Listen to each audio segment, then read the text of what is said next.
Hello ನಮಸ್ಕಾರ ಮತ್ತೊಂದು ಸ್ವಾಗತ ಅಂತ ಹೇಳ್ತಾ ಇವತ್ತಿನ ವಿಡಿಯೋದಲ್ಲಿ ನಾವು SSLC ತೃತೀಯ ಭಾಷೆಗೆ ಗ್ರೇಡ್ ವಿಚಾರವಾಗಿ ರಾಜ್ಯ ಸರ್ಕಾರ ಹೈಕೋರ್ಟ್ಗೆ ಅರ್ಜಿ ಸಲ್ಲಿಸಲಾಯಿತು.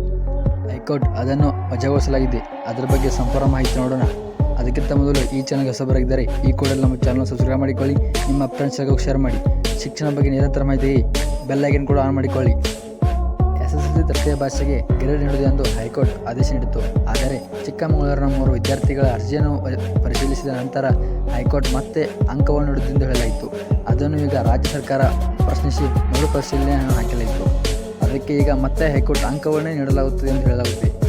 SSLC ಪರೀಕ್ಷೆಗಳು ಸಂಪೂರ್ಣವಾಗಿ ಪೂರ್ಣಗೊಂಡಿದ್ದು ಮೌಲ್ಯಮಾಪನ ಕೂಡ ಕೊನೆಯ ಹಂತಕ್ಕೆ ಬಂದು ತಲುಪಿದೆ.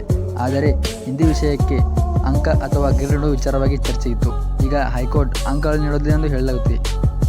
ರಾಜ್ಯದ SSLC ವಿದ್ಯಾರ್ಥಿಗಳಿಗೆ ಸಂಬಂಧಿಸಿದಂತೆ ಕರ್ನಾಟಕದ ಹೈಕೋರ್ಟ್ ಮಹತ್ವದ ತೀರ್ಪು ನೀಡಿದ್ದು, ಇನ್ನು ಮುಂದೆ ತೃತೀಯ ಭಾಷೆಗೆ ಅಂಕಗಳನ್ನು ನೀಡಬೇಕು ಎಂದು ರಾಜ್ಯ ಸರ್ಕಾರಕ್ಕೆ ನಿರ್ದೇಶಿಸಿದೆ. ಈ ಕುರಿತು ಹೈಕೋರ್ಟ್ ಈಗಾಗಲೇ ನೀಡಿದ್ದ ಆದೇಶವನ್ನು ಪ್ರಶ್ನಿಸಿ ರಾಜ್ಯ ಸರ್ಕಾರ ಮರುಪರಿಶೀಲನಾ ಅರ್ಜಿ ಸಲ್ಲಿಸಿತು. ಆದರೆ ಆ ಅರ್ಜಿಯನ್ನು ನ್ಯಾಯಾಲಯ ವಜಾಗೊಳಿಸಿ ಹಿಂದಿ ವಿಷಯಕ್ಕೂ ಅಂಕ ನೀಡುವ ವ್ಯವಸ್ಥೆಯನ್ನು ಜಾರಿಗೊಳಿಸುವಂತೆ ಸ್ಪಷ್ಟ ಸೂಚನೆ ನೀಡಿದೆ.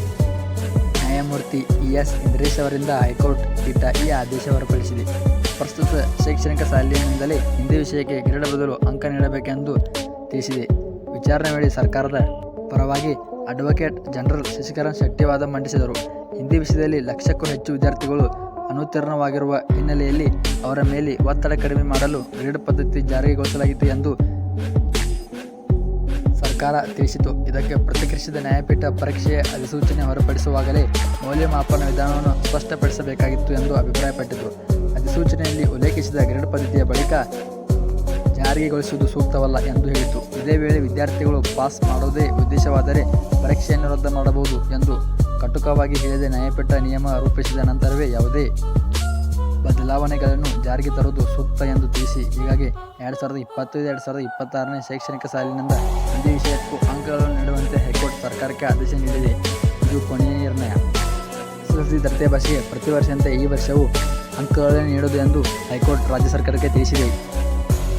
ಈ ವಿಡಿಯೋ ಮುಗಿದ ನಂತರ ನಾನು SSLCಯಲ್ಲಿ ಎಷ್ಟು ಅಂಕ ಪಡೆದರೆ ಪಾಸ್ ಆಗುತ್ತಾರೆ ಎಂಬ ವಿಡಿಯೋನು ಹಾಕಿದ್ದೀನಿ, ಅದನ್ನು ಕೂಡ ವೀಕ್ಷಿಸಿ ಎಂದು ಹೇಳುತ್ತಾ ಈ ಮಾಹಿತಿ ಇಷ್ಟವಾದರೆ ನಿಮ್ಮ ಫ್ರೆಂಡ್ಸ್ಗಳಿಗೂ ಶೇರ್ ಮಾಡೋದು ಮರೆಯಬೇಡಿ. ಹಾಗೂ ಈ ಚಾನಲ್ ಸಬ್ಸ್ಕ್ರೈಬ್ ಮಾಡಿಕೊಳ್ಳಿ. ಇದೇ ಥರದ ಶಿಕ್ಷಣ ಬಗ್ಗೆ ನಿರಂತರ ಮಾಹಿತಿಯಾಗಿ ಬೆಲ್ ಐಕನ್ ಕೂಡ ಆನ್ ಮಾಡಿಕೊಳ್ಳಿ. ಇಲ್ಲಿಯವರೆಗೂ ವಿಡಿಯೋನ ವೀಕ್ಷಿಸೋದಕ್ಕೆ ಧನ್ಯವಾದಗಳು. ಮುಂದಿನ ಮಾಹಿತಿಯನ್ನು ಆದಷ್ಟು ಬೇಗ ತಲುಪಿಸುತ್ತೇನೆ. Thank you.